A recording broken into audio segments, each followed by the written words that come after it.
Halo, halo, tes. Kedengeran, Ya, Bro, Tim? Oke, berarti terima kasih atas waktunya. Di sini saya ingin konsultasi bisnis saya, Bro, Tim, yang udah ya, berjalan kurang lebih 2 tahun, tapi baru saya fokusin itu sekitar setahun, ya. yaitu di toko iPhone atau jual beli iPhone. Oke, Nah, ini untuk profit bersihnya yaitu sekitar 30 sampai 40 juta ya. per bulannya, itu rata-ratanya.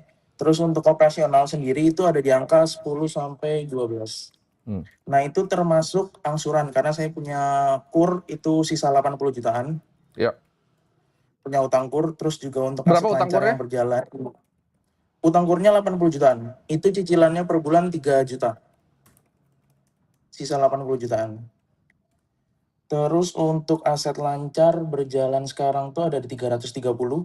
Itu Ya, murni untuk putaran iPhone semua. ya, Terus juga saya pribadi nggak memiliki portofolio investasi ya, karena ya, memang saya betul. all in banget di bisnis ini. Oke, Benar-benar profit itu saya masukin lagi ke bisnisnya sampai benar-benar muntah yang dimaksud dari Bro Tim itu sendiri.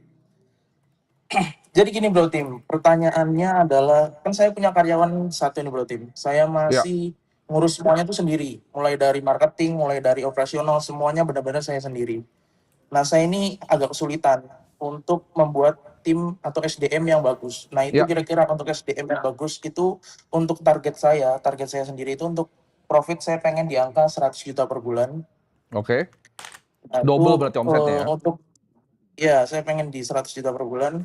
Sama kira-kira gimana SDM-nya yang harus dibuat supaya bisa mencapai ke angka itu. Oke. Itu dulu SDM-nya ada berarti. berapa sekarang? SDM-nya cuma satu, karyawan itu di bagian frontliner, bagian Dia jaga toko ngurus apa aja. aja itu? Cuma ngelayanin, murni ngelayanin customer. Oke. Kamu ada tim sales nggak? Tim sales nggak ada, itu murni saya sendiri sama paling frontlinernya itu tak buat untuk buat konten juga. Saya karena kalau misalkan dia bisa datengin customer tuh ada komisinya gitu. Ya, itu kan berbasis insentif itu standar lah. Jadi biasanya gini, kamu kan punya Mm. bisnis jual beli iPhone ya? Iya betul.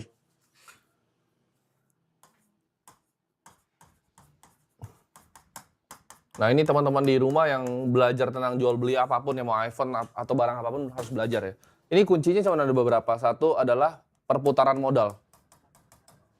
Kamu stok barang nggak? Ada. Nah, Stok barang jadi, banyak. perputaran modal kamu sehat nggak sekarang?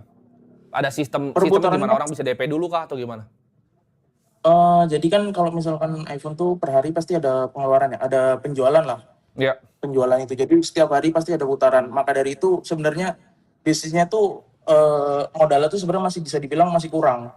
ya. Jadi masih bisa terus di-upgrade terus modalnya. Oke, kamu punya reseller Gitu. nggak? Chain reseller atau yang jualan dari kamu? Hmm, nggak ada, cuma paling Oke, orang yang bantu jualin kasih komisi. oke. Ini kamu harus kembangin ya. Jadi kuncinya jual beli apapun itu ada di B2B, yaitu kamu ternakin reseller ya di sini. Mm-mm. Oke. Dan yang ketiga adalah media atau brand. Kenapa orang beli di kamu? Kenapa orang mau kerja di kamu? Ini yang harus kamu kerjain juga. Ngerti nggak? Ketika tiga ini kamu bisa lakukan dengan baik, jual beli iPhone kamu pasti naik.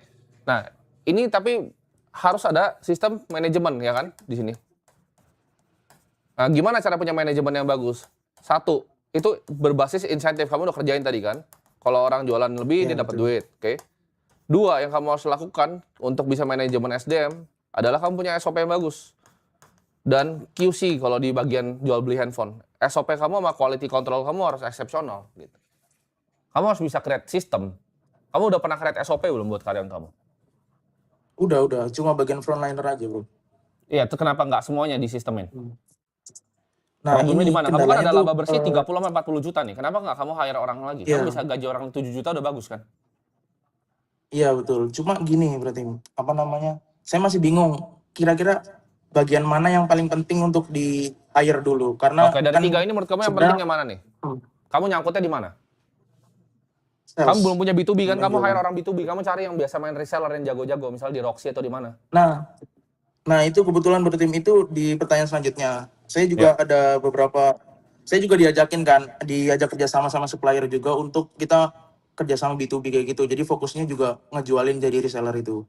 Berarti kalau misalkan diajak kerja sama kayak gitu, worth it ya berarti? Kan kamu Untuk resellernya kita, dia kalau gitu. Ini bukan toko kamu, berarti kamu ngambil bukan, dari dia bukan, kan? bukan. Ya, saya ngambil dari, itu sistemnya kerja sama, jadi saya bagian dari dia juga. Ya. Jadi bagian dari dia juga untuk jualin ke customer. Tapi ini apa ya, resellernya itu dari toko-toko iPhone juga. Jadi kita store-storein ke iPhone dan store-storein ke reseller-reseller juga.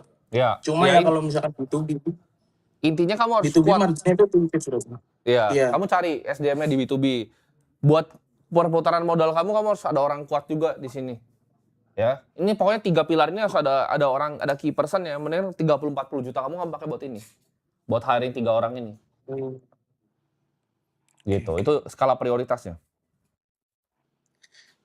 terus berarti boleh tanya lagi? Ya, boleh. Ini kan kalau dengan profit kayak gini, apakah perlu buat badan usaha kayak misalkan PT atau CV ke depannya biar Oh, nggak pastilah. kesulitan masalah pajak? Iya, pastilah. Kamu kalau masukin ke perorangan terus nanti susah hidup kamu.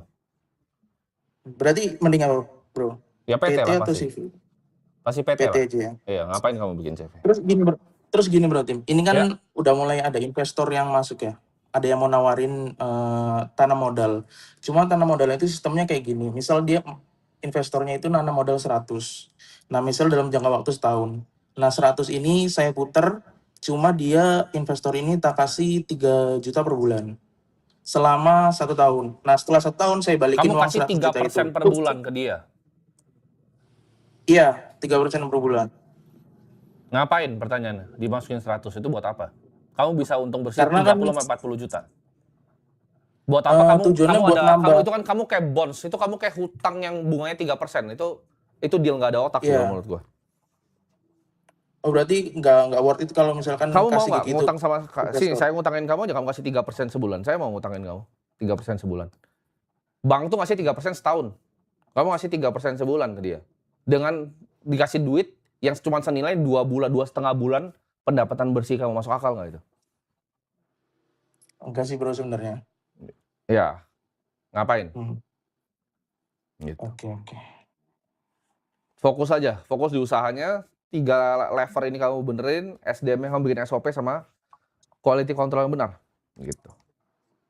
Berarti satu pertanyaan lagi boleh? Ya, boleh. Kalau misalkan profitnya ini dimasukkan ke modal terus, tapi nggak ada yang diambil, itu nggak apa-apa berarti ya? Nggak usah investasi di Bitcoin Oh, atau... nggak masalah. Gedein aja. Usaha kamu fokus, kamu gedein, kamu pakai untuk hiring orang untuk ini. Ketika uangnya udah besar banget, nggak bisa diputar ke modal lagi buat beli-beli handphone dan gaji karyawan, baru boleh kamu beli Bitcoin. Ya. Oke. Gitu. Terima kasih bro Tim. Oke, semoga terjawab ya.